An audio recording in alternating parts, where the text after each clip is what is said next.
Nggih Pak, sudah dibuka. Silahkan Pak. Oh ya, baik. Biasanya ada seremonialnya soalnya. Jadi ada moderatornya lah, ada kata sambutannya kemarin-kemarin kan ya. Jadi saya pikir masih ada itu, jadi saya agak telat ya. Biasa ini persoalan drama bapak-bapak ya, demikian. Oke, sebelumnya saya tanya di sini koordinatornya Alvan ada nggak Alvan? Alvan ada nggak ini? Ada? Alvan ada? Fauzi? Fauzi Rizky dari IAIN Pontianak. Nggak ada ya? Oh ya, sudah. Karena dua orang itu koordinatornya, jadi kalau mereka nggak datang itu agak menyebalkan sebenarnya kan ya. Jadi itu nanti biar saya yang akan ngubungin, karena bagaimanapun seorang koordinator kajian itu harus mempelopori kajian. Bagaimana dia akan mempelopori kalau ternyata dia menghadiri saja tidak. Nah, ini suatu hal yang agak prinsipil ya. Oke. Jadi ini kan syarat, diantara syarat. Jadi berorganisasi ini kan suatu hal yang baik teman-teman kan ya. Saya juga ya punya sedikit lah, nggak banyak pengalaman dalam organisasi, dan bergerak dalam bidang keilmuan ini ya sudah ya nggak lama juga, tapi artinya saya sudah beberapa kali. Salah satunya kalau kita ingin menghidupkan suatu budaya ilmiah ya, literasi ilmiah dalam suatu forum, suatu organisasi ya.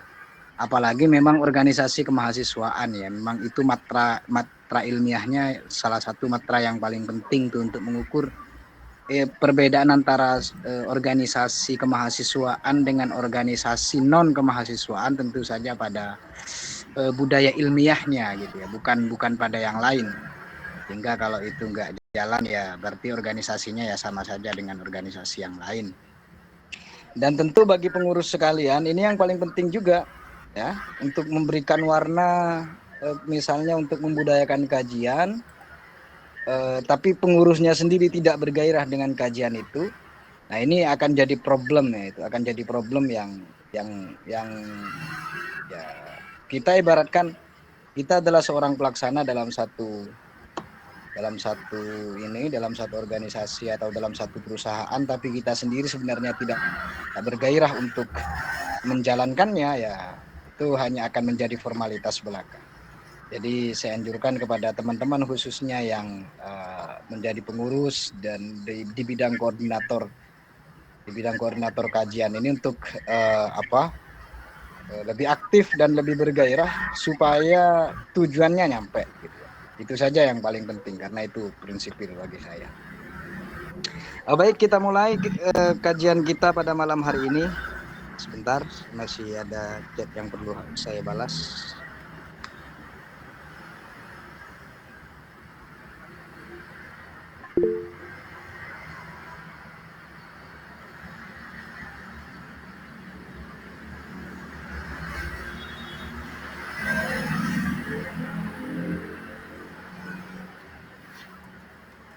Oke.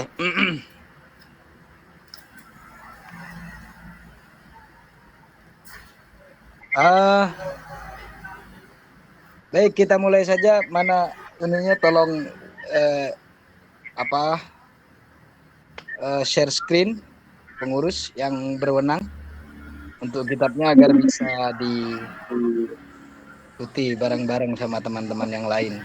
Barangkali ada yang nggak megang.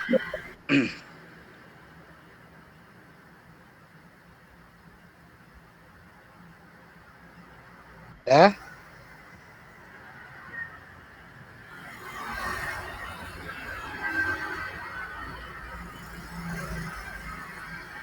Ana, siapa yang share screen ini?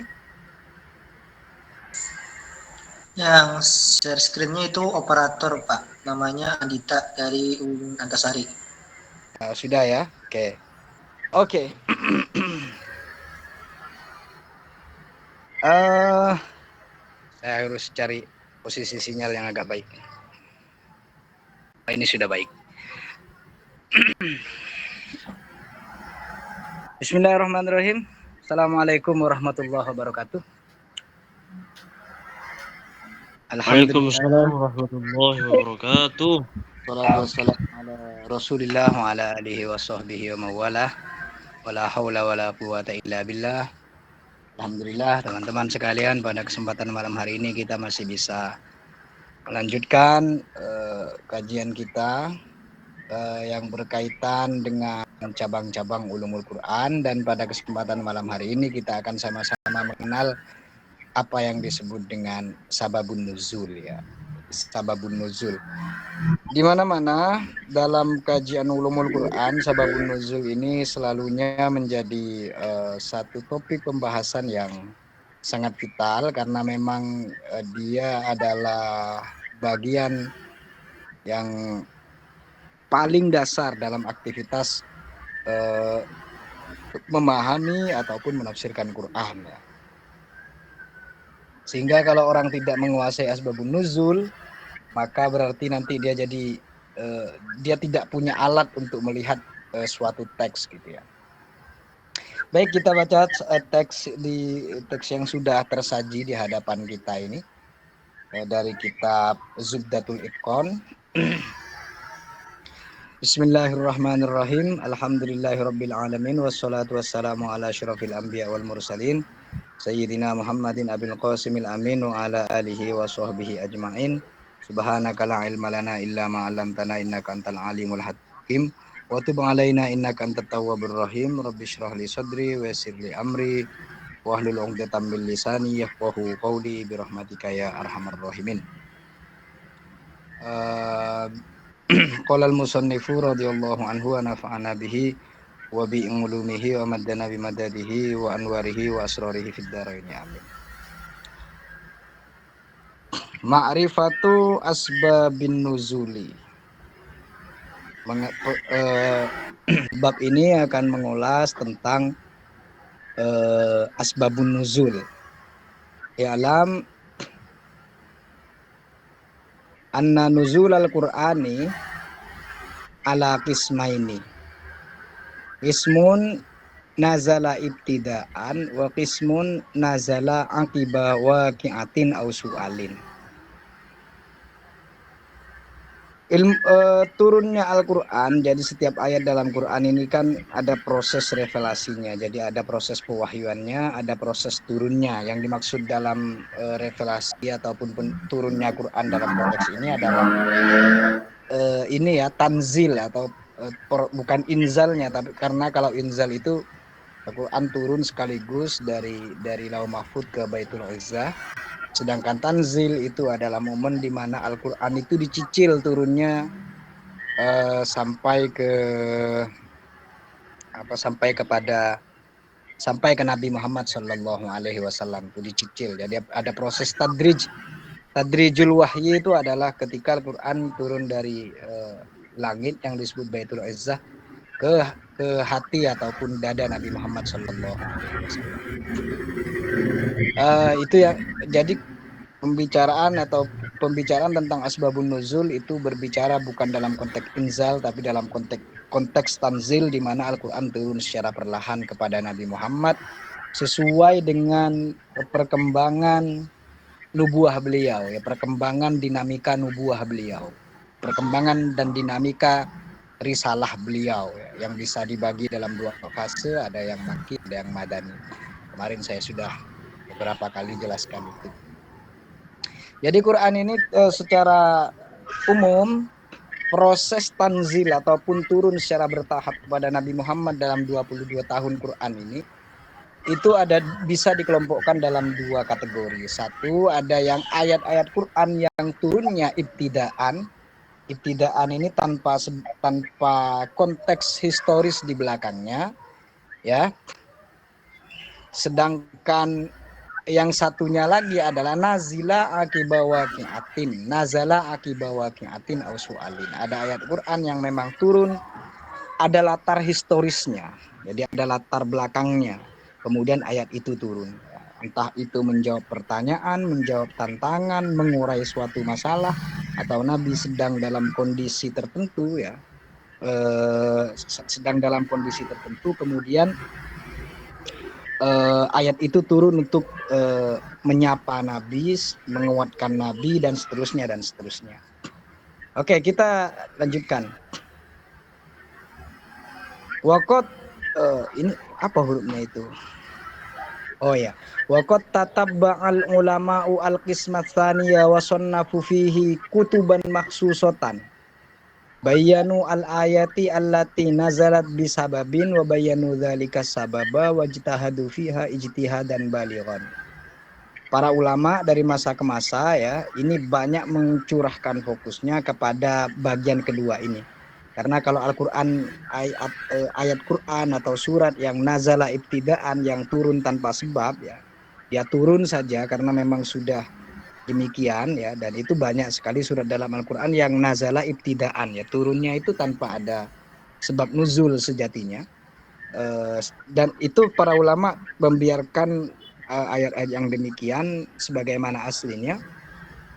Disinilah sebenarnya nanti korelasi konteks makro ya. Kalau dalam pembacaan double movement Fazlur Rahman itu adalah kalau ayat-ayat yang tidak ada asbabun nuzul itu sebenarnya dia sejatinya punya asbabun nuzul. Apa yang disebut dengan asbabun nuzul dalam ayat-ayat tanpa asbabun nuzul adalah konteks makro dari ayat itu. Nanti saya berikan contoh kalau nggak hilap saya ya. Kadang-kadang saya hilap, suka lupa. Perhatian para ulama kemudian ya, setelah itu banyak dicurahkan kepada jenis ayat kedua ini yang turun, yakni ayat yang turun akibat waqi'atin usul, ayat yang turun setelah kejadian ataupun ada pertanyaan-pertanyaan yang ditanyakan kepada Nabi dan mengundang wahyu untuk turut serta menjawab pertanyaan itu. Nah, para sahabat tabi'in dan ulama ini banyak mencurahkan atensi mereka pada jenis ayat yang kedua ini. Oleh karena itu mereka sonnafu fihi kutuban makhsusah ya, mereka mengarang, menyusun kitab-kitab khusus terkait ini, kemudian menjelaskan ayat-ayat atau riwayat-riwayat yang berkaitan, yang menjadi asbabun nuzul dari ayat tersebut. Misalnya teman-teman bisa, Imam As-Suyuti itu kan punya kitab namanya Lubabun Nukul ya. Di situ di Lubabun Nukul itu hampir semua ayat yang berkaitan dengan latar historisnya itu dihadirkan di situ. Ya. Kalau teman-teman keberatan dengan kitab itu, misalnya kita bisa menemukan ada mushaf ya, mushaf di Indonesia yang di dalamnya menyertakan asbabun nuzul, dan itu sepertinya sudah banyak ya kita temukan mushaf yang di dalamnya menyertakan asbabun nuzul. Itu upaya untuk memberikan konteks historis terhadap suatu ayat. Nah, di sini makanya wa asyharu muallifin fi hadzal maudhu' lubabun nukul fi asbabin nuzul ya, lil Hafidz As-Suyuti ini. Jadi Lubabun Nukul fi asbabin nuzul punya Imam Al-Hafidz As-Suyuti ini merupakan salah satu dari kitab yang paling terkenal yang di dalamnya As-Suyuti berusaha mengumpulkan seluruh riwayat tentang asbabun nuzul dari setiap ayat yang ada asbabun nuzulnya dalam Quran ya, jadi itu, jadi bisa dicari kitab. Versi bahasa Indonesianya sudah ada, versi sebagaimana versi Arabnya juga sudah ada. Wa fi hadzal amal fawaidu jalilatun minha ma'rifatu wajhil hikmah al-ba'itsah ala tasyri'il hukmi wa minha annahu tariqun qawiyyun fi fahmi ma'anil Qur'an li'annal ilma bis sabab yurithul ilma bil musabbab. Ada beberapa faidah ya dalam, kalau teman-teman baca Idqon sebenarnya faidah-faidah ini bisa dirinci. Itu tolong jangan gitu aja. Satu, ma'rifatu wajhil hikmah al-ba'itsah ala tasyri'il hukmi, mengetahui hikmah ya, yang mendorong atas suatu pensyariatan. Karena memang asbabun nuzul ini biasanya sangat berguna ketika teman-teman membaca ayat Quran yang muatannya adalah etiko-legal atau ayat ahkam ya, bahasa kerennya etiko-legal ya. Jadi ayat-ayat ahkam yang jumlahnya dalam Quran itu ada yang mengatakan tidak lebih dari 60 ayat, ada yang mengatakan cuma 30, ada yang mengatakan cuma 20, macam-macam ya, itu tergantung para ulama melihatnya. Tapi yang jelas ya kalau dilihat dari totalitas Quran sebenarnya ayat-ayat ahkam itu tidak begitu banyak juga dalam Quran, karena memang harus kita pahami Quran itu bukan kitab hukum-hukum positif di dalamnya ya, tapi hukum-hukum yang sifatnya reflektif. Ya, dia punya dua perwajahan, ada satu dimensi hukumnya, ada satu lagi dimensi spiritualnya, kira-kira demikian. Jadi kalau teman-teman membedah ayat ahkam, pengetahuan akan asbabun nuzul ini sangat penting, karena di dalamnya kita bisa melihat ilat ya, sebab ya, daripada penetapan hukum itu. Ya, jadi kenapa misalnya hukum Homer dalam Al-Quran diharamkan? Nah, di sana ada reason-reasonnya kan, ada alasan-alasannya, ada konteks historisnya. Misalnya ayat tentang riba kenapa diharamkan?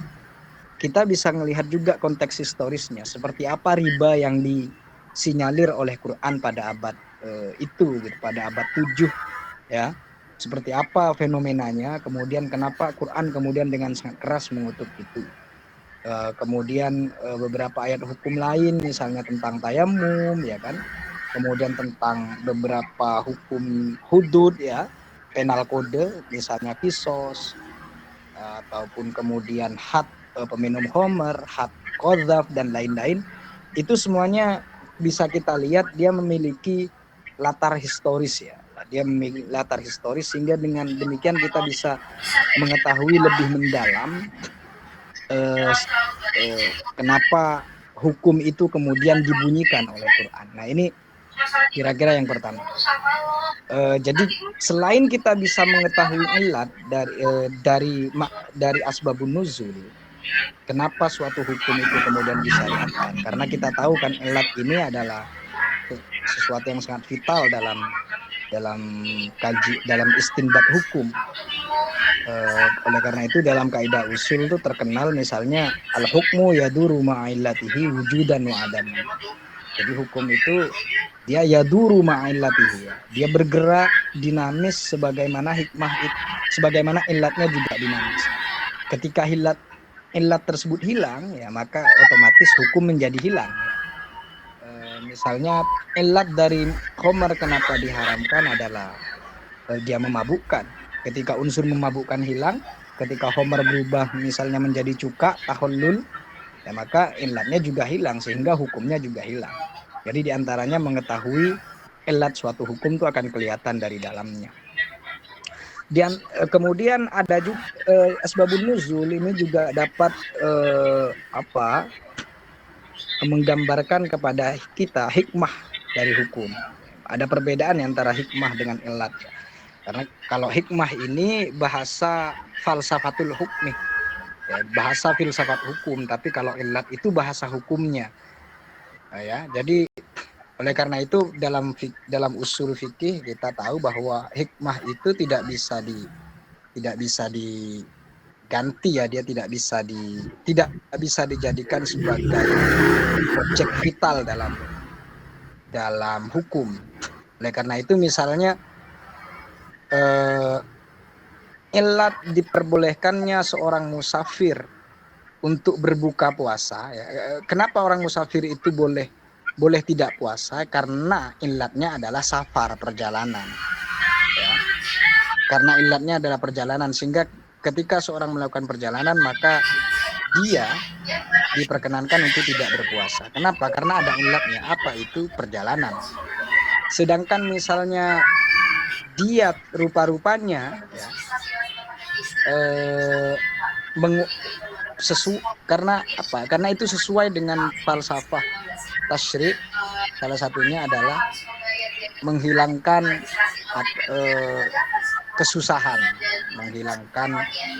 kesusahan dari seorang musafir, karena kalau seorang musafir itu dipaksa puasa itu susah tuh. Ya, itu susah. Tapi menghilangkan kesusahan atau raf'ul haraj dalam bahasa falsafatul hukmi itu, menghilangkan kesusahan itu tidak bisa disebut dengan illatul hukmi. Sebaliknya dia adalah hikmatul hukmi. Ya. Jadi hukum itu bergerak berdasarkan illat, bukan berdasarkan hikmah. Sehingga seandainya ada orang melakukan perjalanan menggunakan pesawat, itu kan tidak ada masyakohnya, ya kan? Tidak ada masyakoh, tidak ada kesusahan di dalamnya, tetapi dia tetap boleh untuk tidak berpuasa karena apa? Illatnya sudah dapat, yakni safar itu tadi. Oke, jadi di antara hikmah asbabun nuzul adalah teman-teman bisa, kalau berbicara dalam konteks ayat ahkam, teman-teman itu bisa melihat hikmah di balik pensyariatan hukum itu. Jadi ada di mana di mana Al-Quran itu memberikan kemudahan, menjadi solusi ya dalam kondisi-kondisi tertentu. Oke, ini yang pertama. Yang selanjutnya adalah dalam aktivitas memahami Quran ataupun menginterpretasikan Quran, pengetahuan atas asbabun nuzul ini merupakan thoriqun qawiyun fi fahmi ma'anil Quran, adalah cara yang kuat, ya, cara yang tepat untuk memahami makna-makna Quran. Kenapa? Li'annal ilma bis sabab yurithul ilma bil musabbab. Karena kalau kita mengetahui sebab suatu hal, maka kita akan mengetahui hal-hal yang disebabkan. Maksudnya gimana? Kalau kita mengetahui sebab turunnya suatu ayat, maka kita bisa punya pengetahuan yang mendalam atas ayat itu sendiri. Hadza wa ilaika hatainil qadiyataini atau ya. Qadiyataini apa? Short dot itu ya. Coba di zoom dikit. Oh. Oke, sudah kurangin lagi. Oke, wa hadza wa ilaika hatainil qissataini li ta'rifa bihima annahu laula ma'rifatu asbabin nuzuli lazallat aqdamu katsirin fi fahmil makna wa idrakil maksud. Jadi kalau bukan karena pengetahuan akan asbabun nuzul ini, maka banyak orang yang tergelincir ataupun salah paham terhadap makna dan maksud daripada ayat Al-Qur'an. Jadi itu diantara urgensinya asbabun nuzul. Ini salah satu contoh. Faqad qara'a Marwan bin Hakam qaulahu ta'ala la tahsabanna alladziina yafrahuna bima ataw wa yuhibbuna ay yahmadu ila akhirih. Al-ayah wa qala la in kana kullu mri'in fariha bima utiya wa ahabba ay yuhmada bima lam yaf'al mu'adzaban la nu'adzibanna ajma'un. Nah, ini bagus ini. Wa hadzal ladzi fahimahu huwa sahihun bin nisbah li dhahiril ayat. Lakin bayyana lahu Ibnu Abbasin al-haqiqata wa hiya anna al-ayata nuzilat fi ahlil kitab hina sa'alahumun nabi an syai'in fakatamuhu iyyahu wa akhbarahu bi ghairihi wa akhbarahu bi wa apa itu? Coba di zoom dikit. Wa arahu annahum akhbaruhu bima sa'alahum anhu wastuhmidu bidzalika ilaihi akhrajahu Syaikhan. Jadi ada suatu kejadian ini terkenal dalam pembahasan ataupun penafsiran ayat la tahsabannal ladzina yafrahu. Jadi ayat ini kan ayat ini la tahsabannal ladzina yafrahuna bima utu ya. Janganlah ya kalian itu bergembira, kiranya begitu, dengan sesuatu. Sebentar, saya cari dulu, saya khawatir keliru. Ini yuhibbuna ayyuhmadu bima lam yaf'alu, kan itu ayatnya kalau nggak salah. Oh iya, la tahsabanna alladziina yafrahuna bima atau wa yuhibbuna ayyuhmadu. Tadi saya baca ma'utu. Ini kalau sudah hafalan bercampur dengan barang-barang lain ya, seperti kebutuhan dapur dan lain-lain tuh memang agak mengganggu hafalan teman-teman. Wa yuhibbuna ayyuhmadu ma lam yaf'alu fala tahsabannahum bima fazat minal azab wa lahum adzabun alim. Janganlah sekali-sekali kamu menyangka, ini terjemahan versi Kemenak, bahwa orang yang gembira dengan apa yang telah mereka kerjakan dan mereka suka supaya dipuji terhadap perbuatan yang belum mereka kerjakan, janganlah kamu menyangka bahwa mereka terlepas dari siksa. Ayat ini pada intinya adalah secara zahir ya, agar orang itu tidak merasa senang ya dan ingin dipuji, padahal dia tidak melakukan apapun terhadap hal itu. Nah, gitu. Kemudian Al-Marwan tadi bertanya ya, Marwan bin Al-Hakam tadi itu berkata kira-kira begini. Oh, kalau begitu akan banyak dong orang yang mendapat siksa. Kenapa? Karena fenomena orang senang dengan sesuatu yang tidak dia kerjakan itu kan banyak.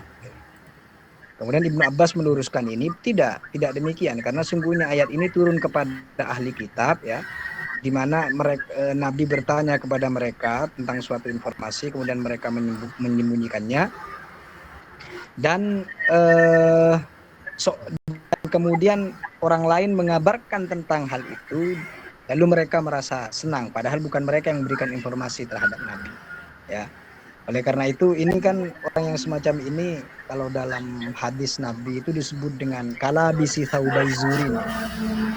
Jadi apa itu mantahalla bima bukan mantashabba bima lam yuqta kalabisi thawbaizurin gitu ya, dalam satu redaksi hadis itu. Ada yang juga redaksi yang mengatakan mantahalla bima lam yuqta kalabisi thawbaizurin.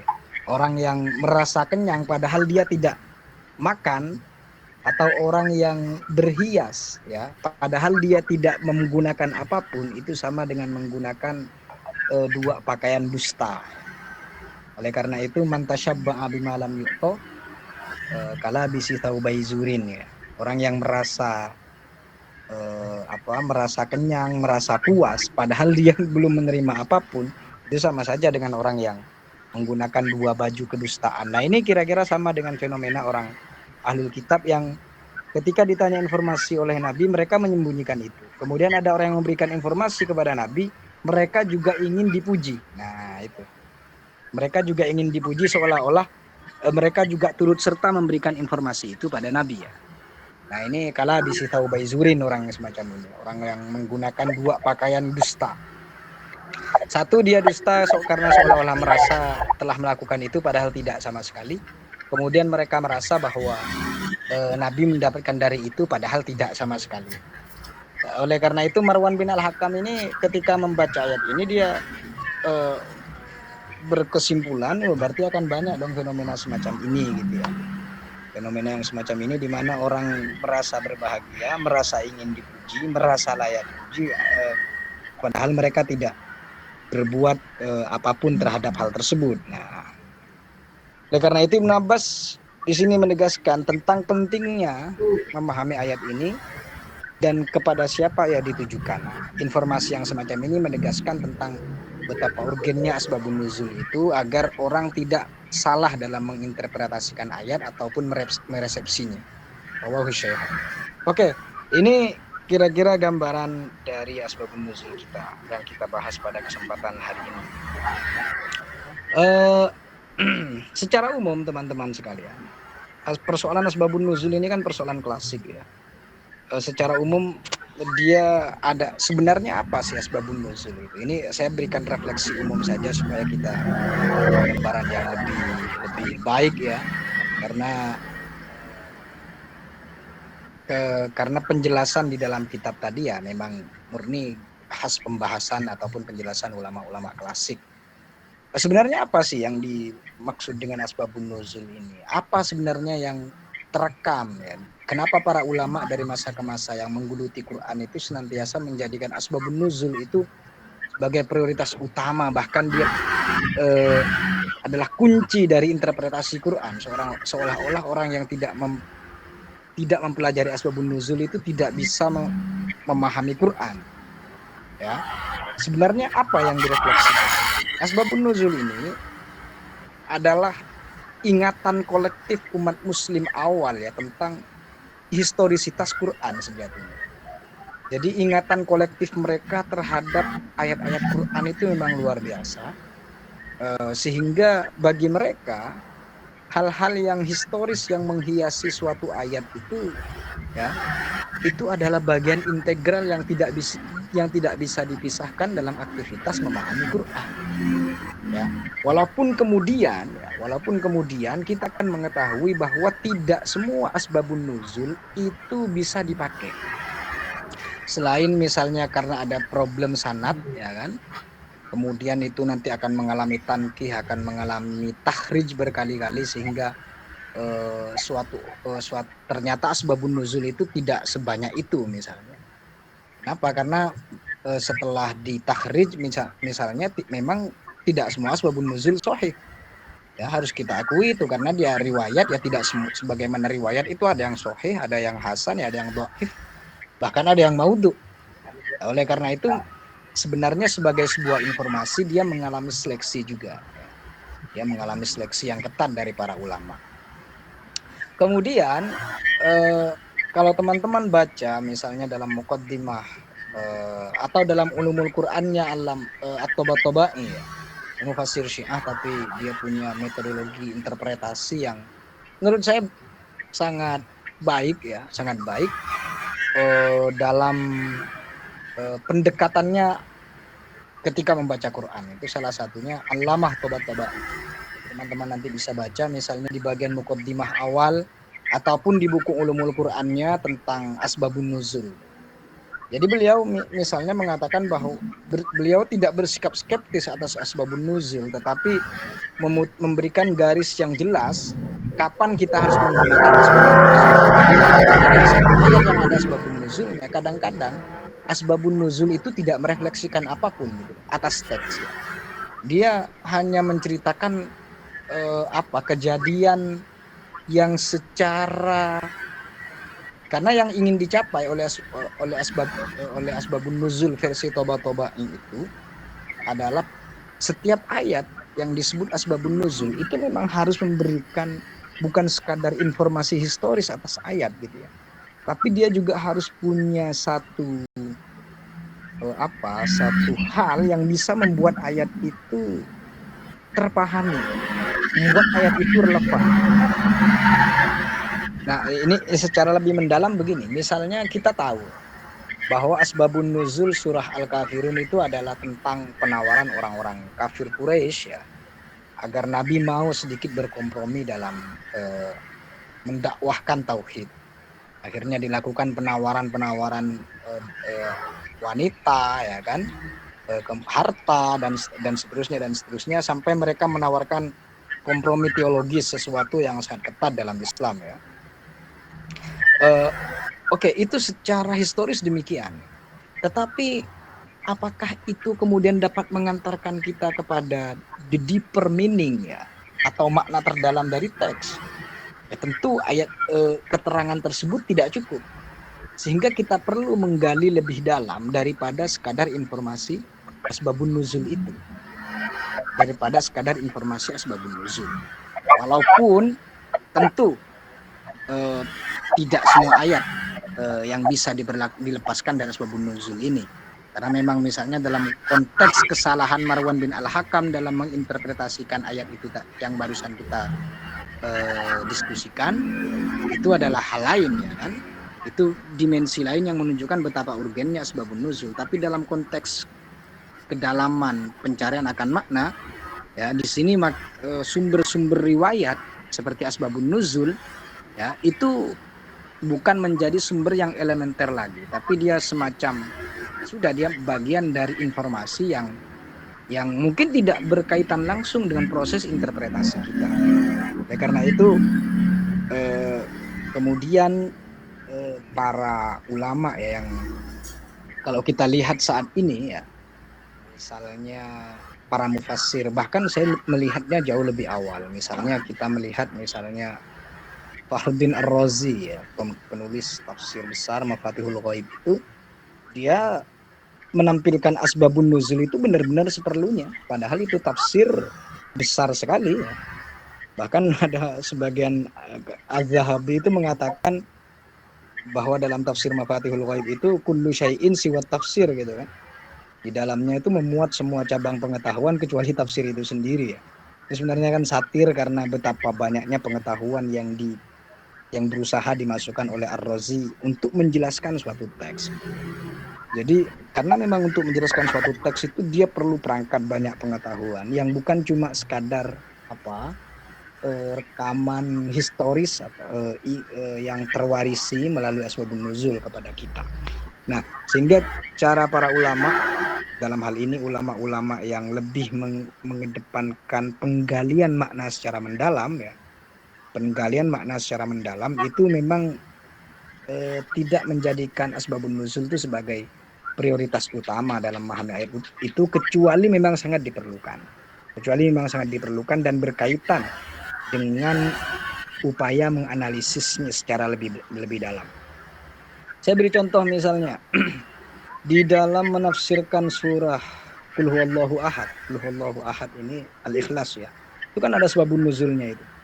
Jadi orang-orang kafir Quraisy meminta kepada Nabi agar Tuhannya dideskripsikan. Coba deskripsikan Tuhanmu kepada kami agar kami bisa punya konsepsi yang baik atas Tuhanmu, kira-kira demikian permintaan. Itu kan secara historis demikian. Tapi dalam tafsir yang lebih ingin mendalami teks itu sendiri, kedalaman maknanya itu sendiri, salah satunya tafsir Mafathul Ghaib ini, dia tidak menampilkan itu atau tidak menjadikan asbabun nuzul itu sebagai pertimbangan pertama dalam penggalian makna, karena memang sekadar menjelaskan latar historisnya saja gitu.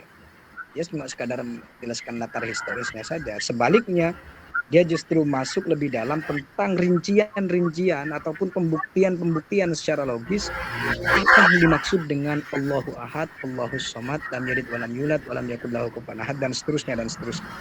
Ini adalah jadi sebenarnya demikian asbabun nuzul itu. Kalaupun kita mengetahui ulama menyimpan sedemikian tinggi asbabun nuzul ini, tetapi sebenarnya dalam aktivitas interpretasi ya, dia sangat terbatas. Oleh karena itu tadi saya sebutkan bahwa dia lebih banyak bergerak dalam ranah hukum. Dalam kajian hukum asbabun nuzul ini memang sangat vital karena memang dia bisa menampilkan hikmah ataupun bisa menyiratkan elat dari suatu hukum. Tetapi dalam sebagian besar ayat Quran yang bukan nuansanya hukum, maka asbabun nuzul ini tidak begitu diberikan porsi yang lebih dalam aktivitas interpretasi. Oke, ini mungkin yang harus kita pahami.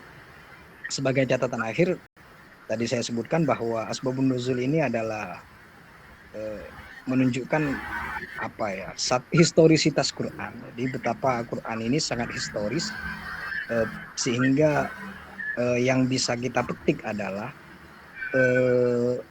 betapa pentingnya bagi kita untuk membaca Quran itu dalam konteks historis ini.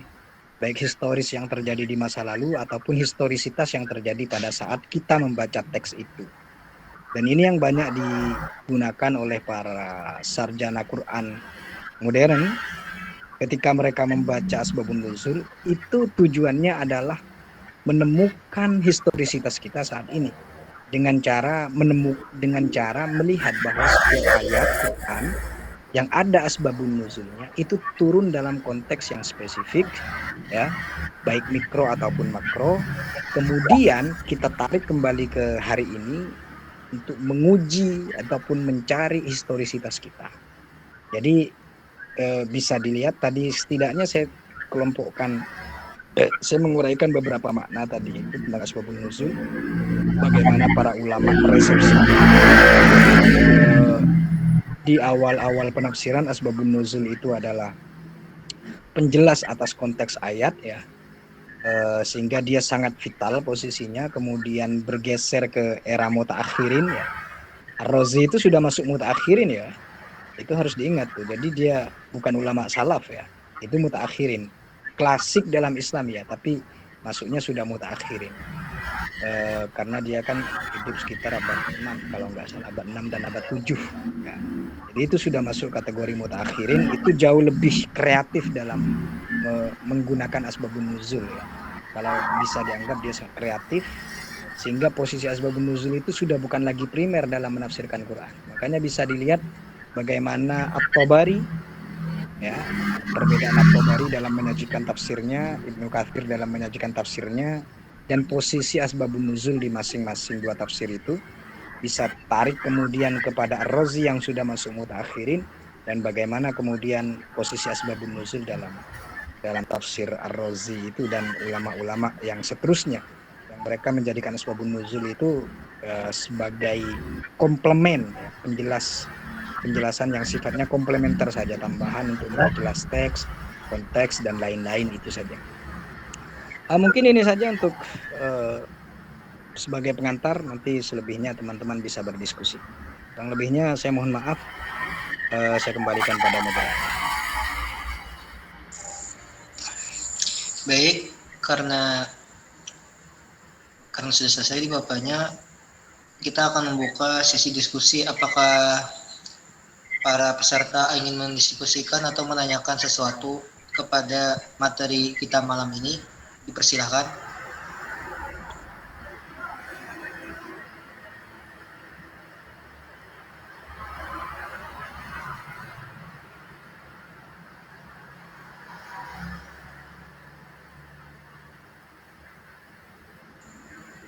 Suara saya kedengaran?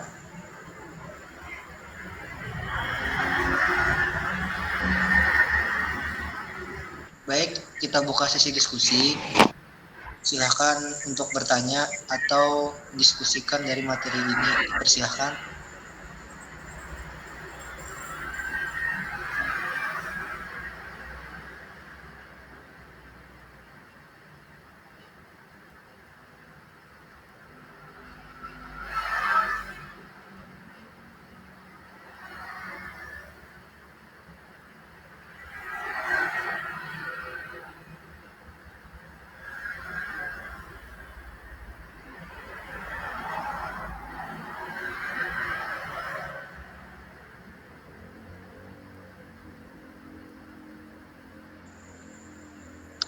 Kalau ada yang ingin bertanya, silahkan angkat tangannya atau lambaikan tangannya terlebih dahulu, baru pertanyaannya diadakan atau diskusikan.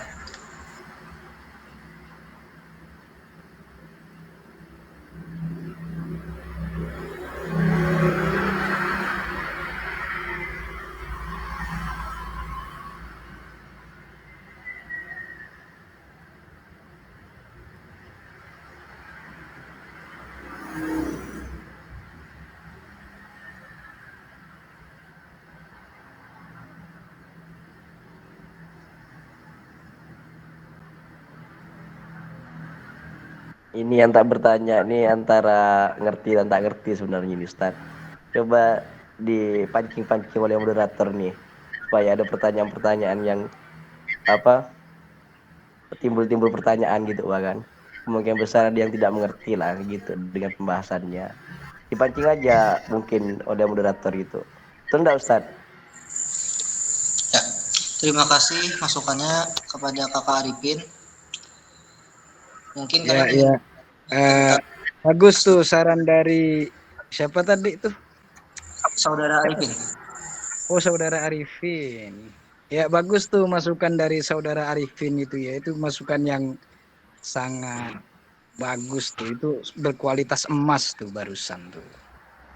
Bagus tuh, silakan dipancing. Karena memang sepertinya Saudara Arifin ini suka mancing-mancing memang ya. Apa memang beliau sekarang sedang moderator? Ingin bertanya moderator? Silakan. Baik. Terima kasih sebelumnya. Assalamualaikum warahmatullahi wabarakatuh. Waalaikumsalam warahmatullahi wabarakatuh, Ustaz Humaydi. Terima kasih teman-teman semuanya. Jadi sebagaimana yang telah dijelaskan oleh pemateri tadi bahwa nuzulul Quran itu merupakan dibagi menjadi dua, yaitu nazala ibtida wa nazala akhir waqi'ah atau soal. Jadi yang kami belum mengerti atau yang kami belum pahami yaitu tentang nazala ibtida. Jadi saya mohon kepada Bang Hasani atau Ustaz Hasani untuk memberikan gambaran atau contoh dari nazala ibtida. Jadi nazala ibtidaan itu apakah memang semata-mata Al-Quran itu hanya turun tanpa sebab, dan itu ataupun ada hakikat dari turunnya seperti itu. Terima kasih. Terima kasih moderator. Assalamualaikum warahmatullahi wabarakatuh. Waalaikumsalam warahmatullahi wabarakatuh. Baik, tadi ada pertanyaan dari saudara Humaydi. Apakah Bapak Hasani ingin menjawabnya langsung atau ditampung dulu? Penampungannya udah penuh belum, Mas? Kalau sudah penuh ya nggak apa-apa saya jawab. Tapi kalau masih belum ya nggak. Barangkali ada yang mau bertanya lagi. Aku mau nanya, Persilakan kepada saudari Mila. ya. Assalamualaikum warahmatullahi wabarakatuh. Waalaikumsalam warahmatullahi Um, wabarakatuh. Waalaikumsalam warahmatullahi wabarakatuh. ini aku tadi itu kan baru pulang kerja, jadi beberapa bagian itu ketinggalan penjelasan. Jadi aku mau nanya, Asbabun Nuzul itu kan punya posisi yang penting untuk menafsirkan suatu ayat. Nah, tafsir itu kan berkembang. Jadi, apakah posisi pentingnya asbabun nuzul dalam menafsirkan ayat Quran itu masih sama pentingnya seperti dulu sama yang sekarang gitu? Apa sekarang udah mulai diabaikan atau gimana? Gitu aja. Makasih. Sama-sama. Sudah ada 2 penanya. Apakah ada saudara atau saudari peserta ini ingin bertanya lagi? Dipersilahkan.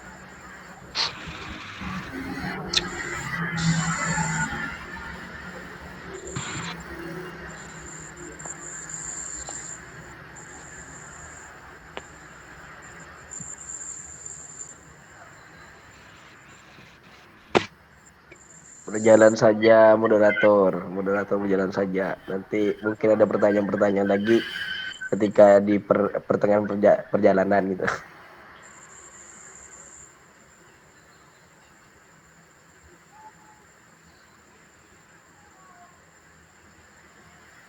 Betul itu, betul. Ya sudah, sepertinya sudah tidak ada pertanyaan ya. Saya lagi 2 ini sudah sangat bagus ini. Semoga nanti saya memberikan jawaban yang satisfied ya kan. Jadi karena di sini ada tadi yang bertanya itu Ustadz Humaydi ya rupanya ya. Ustadz Humaydi itu ya Humaydi itu staf pengajar rupanya dia ya di universitas terdekat dari rumahnya. Bahasa rupanya, jadi pakai bahasa Inggris dikit-dikit gak apa-apa. Oke, baiklah. Pertama-tama tadi ada masukan bagus, masukan yang sangat emas dari Arifin ya. Terima kasih saudara Arifin tadi. Barangkali memang ada beberapa materi yang memang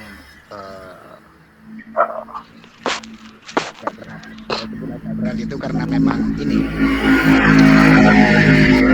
itu adalah hasil upaya saya untuk merangkum dari sekian bacaan saya tentang asbabun nuzul dan refleksi saya tentang asbabun nuzul dan perannya dalam interpretasi teks. Itu sebenarnya kalau teman-teman ada yang sedang mau nyusun studi akhir itu bagus. Jadi bagaimana cara para ulama menggunakan asbabun nuzul dan dalam penggalan generasi itu kan salah satu medan tuh untuk penelitian. Saya itu kalau kadang-kadang ketika sedang katakan bercerita ya dengan mahasiswa ataupun dengan siapapun, kadang-kadang sering kali menemukan ide kayak judul gitu ya, tapi nggak tahu diterima apa enggak oleh dosen pembimbing kalian. Karena memang itu lagi-lagi kembali kepada biasanya ya penelitian di kampus itu sesuai dengan the current research atau the current issue ya. Isu apa yang paling mutakhir kira-kira begitu. Dan by the way ya, isu-isu yang deep ya, yang mendalam dalam ulumul Quran ini memang kadang-kadang jarang tersentuh. Saya melihat kegersangan itu sebenarnya ketika ya waktu S1 dulu ya, bahkan ketika S2 memang kajian atas cabang-cabang ulumul Quran ini memang seolah-olah sudah dianggap final, padahal begitu banyak medannya sebenarnya yang bisa kita arsir dari bidang ulumul Quran dan bagian-bagiannya ya dalam interpretasi Quran. Salah satunya itu. Misalnya ketika kita melihat ternyata para ulama dari masa ke masa itu penggunaan asbabun nuzulnya by intention gitu, ada intensitas tertentu. Ya, misalnya kita melihat dalam ya tadi saya beri contoh Ibnu Jarir at-Tabari ataupun Ibnu Katsir ya, yang notabene masih tergolong ulama klasik ini kan ya, artinya masih masuk kategori masih hampir masuk kategori karena dia sebelum eranya Al-Ghazali, sebelum eranya Ar-Razi, itu masih termasuk klasik, di mana vitalitas teks ya, memecah kebuntuan teks dengan bantuan teks itu memang adalah paradigma terbaik dalam menafsirkan Quran. Asbabun nuzul itu masih dianggap sebagai sesuatu yang sangat primer. Tapi ketika Islam meluas, kemudian bersentuhan dengan pengetahuan lain yang paradigmanya sudah bukan teks lagi, tapi lebih kepada konteks, lebih kepada bahasa, bahkan sedikit nuansa filosofis, nuansa akli, ya kan, ketika bersentuhan dengan budaya Persia, nuansa sufi dan lain-lain, itu asbabun nuzul itu sudah mulai diterima secara berbeda. Ya, karena itu ini sebenarnya ide menarik untuk teman-teman kaji, misalnya bagaimana cara para ulama beda generasi ini memperlakukan asbabun nuzul ya. Kemudian dipotret dalam satu kajian akademik yang serius dan bisa dipertanggungjawabkan secara ilmiah. Setelah itu teman-teman bisa menyandang gelar masing-masing, kemudian menikah. Nah, itu poin pentingnya sebenarnya ya. Oke. Jadi itu saya sederhanakan lagi. Jadi memang kira-kira demikian. Memang sangat vital asbabun nuzul itu, tapi ya ternyata resepsi ataupun cara penerimaan para ulama dari masa ke masa itu bervariasi, bergantung pada paradigma pengetahuan yang berkembang dan seterusnya. Tapi ini baru hipotesa saya saja ya. Itu perlu dibuktikan ya. Perlu disalahkan juga barangkali kalau ada teman-teman yang mau meneliti itu secara serius. Tentu saya hanya akan menerima keberatan atas hipotesa itu jika dikemas dalam argumentasi yang juga akademis dan bisa dipertanggungjawabkan. Oke. Untuk pertanyaan pertama, pertanyaan dari saudara Humaidi. Jadi apa yang dimaksud nazala ibtidaan? Al-Quran itu turun ibtidaan mula-mula. Yang dimaksud turun mula-mula ini adalah ayat-ayat Quran yang dia tidak ada sebabnya. Ini banyak dalam Quran yang tidak ada sebabnya. Ya, misalnya cerita tentang siapa? Nabi Adam, kisah-kisah para nabi, kisah Luqmanul Hakim, itu nggak ada asbabun nuzulnya tuh. Ya, ayat-ayat yang demikian itu. Ayat-ayat tentang Al-Ma'ad ini juga ada asbabun nuzulnya di beberapa tempat ya. Ada yang memang ada asbabun nuzulnya. Misalnya dalam An-Nur tuh ya, berangkat dari perdebatan orang kafir Mekah, atau Amma Yatasa'alun itu berangkat dari pertanyaan-pertanyaan orang kafir Mekah ya. Tapi sebagian besar justru tidak memiliki asbabun nuzul itu. Ya, jadi ayat Quran yang tidak memiliki asbabun nuzul itu disebut nazala ibtidaan. Ya, dia datang, ibtida di situ bukan ya bisa diartikan permulaan, tapi permulaan itu maksudnya adalah dia tidak didahului oleh satu waqiah atau soal. Ya, itu untuk membedakan itu saja. Ya. Tapi sedangkan ayat-ayat yang turun akibat waqiatin soal itu adalah ayat-ayat yang turun setelah, nah gitu kira-kira, turun setelah. Tapi kalau nazala ibtidaan itu turun mula-mula tanpa ada sesuatu yang mendahului.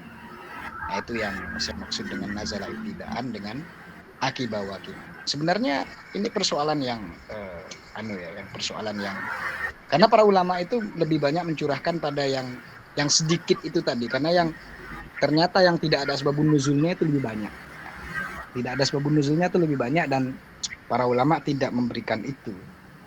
Ya, jadi dan bisa teman-teman cek tuh ya, kenapa misalnya pola-pola ayat yang tidak ada asbabun nuzulnya itu sebenarnya berbicara dalam konteks apa. Nah, ini kan belum ada yang menyentuh studi-studi macam ini. Kalau PMKH, teman-teman yang tergabung dalam PMKH ini bisa mensosialisasikan ulumul Quran secara kritis, ya, itu saya pikir akan terbuka tuh keran-keran kajian ulumul Quran akan hidup lagi. Ya. Maksud saya adalah karena sekarang kan banyak yang kebanyakan kajian kita kan ya sebatas kajian-kajian hal-hal yang kasuistik lah ya dalam kajian Quran, ya misalnya Quran sebagai bagaimana resepsi masyarakat, living Quran itu bagaimana terjadi di satu masyarakat, lebih banyak ke situ. Padahal sebenarnya ruang-ruang dalam ulumul Quran ini sendiri masih sangat banyak untuk kita eksplor ya.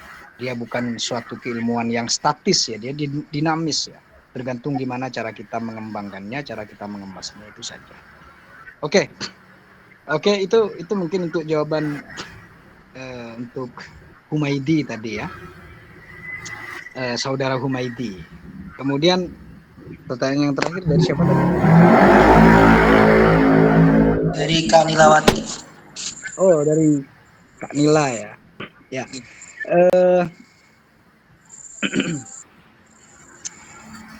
Sebenarnya asbabun nuzul ini sebagaimana saya sebutkan tadi, dia tidak bisa digantikan oleh apapun. Karena sebenarnya asbabun nuzul, saya ulangi lagi, dia adalah ingatan kolektif umat Islam terhadap historisitas. Yang namanya ingatan kolektif dia akan senantiasa abadi itu. Selama ayat Qur'annya ada, maka ingatan kolektif itu juga masih ada. Ya, karena itu sebagai ingatan kolektif dia sudah dikodifikasi oleh para ulama dari masa ke masa. Misalnya tadi salah satunya adalah Lubabun Nukul ya. Ada juga asbabun nuzul punya Al-Wahidi dan seterusnya. Jadi di situ. Jadi sebenarnya yang namanya asbabun nuzul dia akan tetap hidup. Tapi apakah dalam konteks hari ini, apakah asbabun nuzul itu sudah sumbernya primer atau justru elementer? Saya tegaskan bahwa sebagai sumber primer, ya, asbabun nuzul ini ada pembagian. Untuk ayat-ayat yang berkaitan dengan ahkam, dia primer. Ya, dia primer. Kenapa? Karena dia menginformasikan kita sesuatu yang menjadi latar belakang dari hukum itu. Karena begini, kalau suatu hukum dalam Quran ataupun dalam hadis itu tidak ada konteksnya, ya, kita akan susah berijtihad di dalamnya. Nah ini, kita akan susah berijtihad. Kenapa? Karena seorang mujtahid, seorang yang berijtihad dalam bidang hukum itu mau tidak mau ya, dia harus sadar bahwa dia ada dalam satu sirkumstansial tertentu, ya kan? Dia ada dalam satu sirkum tertentu, dalam konteks tertentu yang mungkin tidak sama dengan konteks di mana ayat itu turun, atau memang konteksnya sama. Nah, ini jadi sebenarnya demikian posisinya. Untuk ayat yang nuansanya etiko-legal, posisi asbabun nuzul ini sangat penting. Dia tidak bisa digantikan. Kenapa? Karena dia memang menyebutkan informasi yang terjadi di masa lalu sehingga membuat hukum itu turun. Tetapi untuk konteks pendalaman akan makna ayat itu sendiri, nah ini kadang-kadang tidak membutuhkan asbabun nuzul. Misalnya ya, teman-teman kalau baca misalnya takwilan Ibnu Arabi dalam kitab Futuhat Makkiyah atas ayat-ayat hukum, itu hampir semuanya tidak ada asbabun nuzul. Dia menyebutkan asbabun nuzul tapi tidak berkorelasi dengan pendalaman maknanya. Kenapa? Karena Ibnu Arabi itu ketika membedah, melakukan takwil atas suatu ayat, ya dia murni mendalami teks dan kedalamannya. Ya, dia tidak mengurai hal-hal yang ada di luar teks itu termasuk asbabun nuzul. Nah, inilah kita bisa melihat bahwa hari ini asbabun nuzul itu posisinya sudah tidak seelementer itu. Ya, kalau kita melihat As-Suyuti, dia adalah seorang muhaddits, sehingga dia meletakkan asbabun nuzul itu tinggi sekali, apalagi dia ada dipengaruhi oleh Ibnu Taimiyah kan dalam menyusun ulumul Quran, sehingga tekstualitas makna itu penting sekali. Tapi hari ini di mana Al-Quran itu sudah dituntut oleh massa untuk lebih fluid, ya, untuk lebih cair, untuk lebih relevan, untuk lebih kontekstual, ya, maka para ulama sejatinya tidak menjadikan asbabun nuzul itu sebagai sesuatu yang elementer. Dia sebagai sesuatu yang komplement saja untuk menjelaskan gimana konteks masa lalu dan gimana konteks kita saat ini. Ya, karena itu para hermeneut, ya, orang-orang yang ahli dalam bidang hermeneutika itu selalu membaca asbabun nuzul itu dalam konteks itu. Penjelasan masa lalu semacam apa, konteksnya semacam apa, kemudian relevansinya dengan kita hari ini apa, sesuai dengan konteks historisitas kita. Nah, oleh karena itu perbedaan dalam menggunakan asbabun nuzul itu terjadi antara zaman dahulu kira-kira demikian dengan zaman kita saat ini. Nah, kira-kira demikian yang Mbak Nila tadi itu. Semoga membantu. Ya. Sudah, saya kembalikan pada moderator.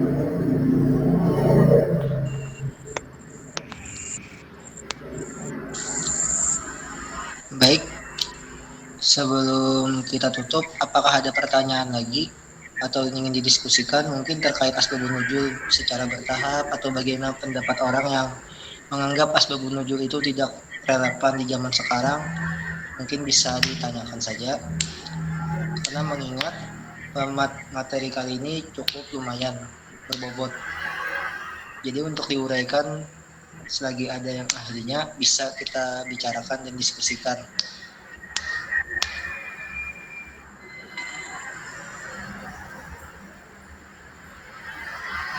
Apakah ada yang ingin ditanyakan atau didiskusikan? Mungkin ada dari jawaban Bapak tadi, karena dari hipotesa Sidin, mungkin ada yang memiliki jawaban sendiri, ingin membantah, berargumentasi, dipersilahkan juga.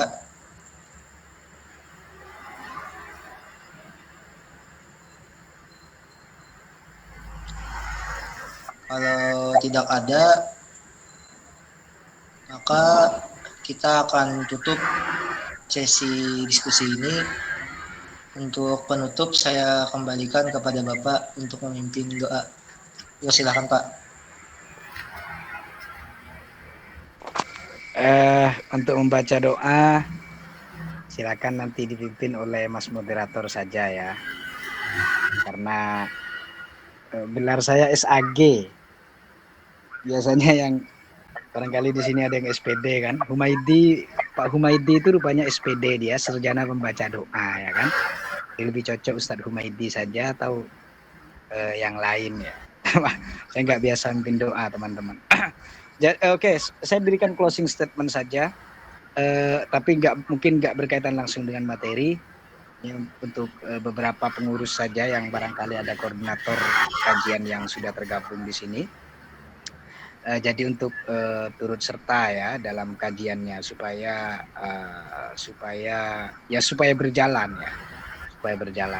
berjalan dengan baik, supaya continue gitu ya. Jadi kalau sekadar tugasnya menghubungi materi lalu menghubungi pemateri lalu kemudian dia sendiri tidak ikut, nah pematerinya merasa di-prank ya. Jadi itu nanti barangkali ada di sini yang ikut ya. Jadi agar tidak ngeprank pemateri, karena kan begini ya, ketika kita dihubungi ya kita siap, oke, standby, kita sisakan waktu ya kan. Tapi ketika ternyata yang menghubungi tidak hadir, nah itu berarti memberikan prank yang baik ya. Itu, tapi kebaikan yang semacam itu bisa dikurangi secara mungkin itu saja moderator ya. Kita akan lanjutkan di bulan depan. Mungkin masih materi yang sama tentang asbabun nuzul, tapi ya itu setiap materi yang saya sampaikan saya tidak akan terpaku pada kitab itu, penjelasannya saya akan buat lebih reflektif lagi supaya teman-teman bisa lebih berdialog. Karena kalau cuma saya bacakan kitabnya ya selesai sebenarnya. Sekarang bisa dibacakan oleh Gemini, ya kan? Oke, mungkin cuma itu. Moderator, saya ucapkan terima kasih kepada teman-teman. Saya akhiri. Wassalamualaikum warahmatullahi wabarakatuh. Tunggu Pak, sebelum kita akhiri, setelah berdoa kita akan mengadakan sesi dokumentasi sebelum closingan. Mari kita baca doa kafaratul majelis. Subhanakallahumma wa bihamdika asyhadu an la ilaha illa anta astaghfiruka wa atubu ilaik. Kepada seluruh anggota peserta dipersilahkan untuk membuka kamera depannya agar kita lakukan sesi diskusi. Agar kita lakukan sesi dokumentasi. Hitunglah 1, 2, 3.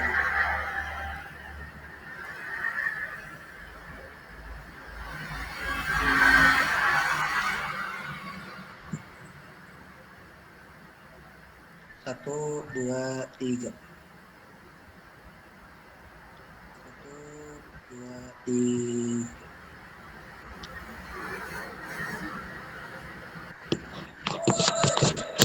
Baik, saya sebagai selaku moderator minta maaf atas salah dan hilaf. Semoga kajian kali ini akan membawa manfaat dan berkah bagi kita yang menjadi peserta dan menjadi materi itu sendiri. Saya moderator pamit undur diri. Assalamualaikum warahmatullahi wabarakatuh.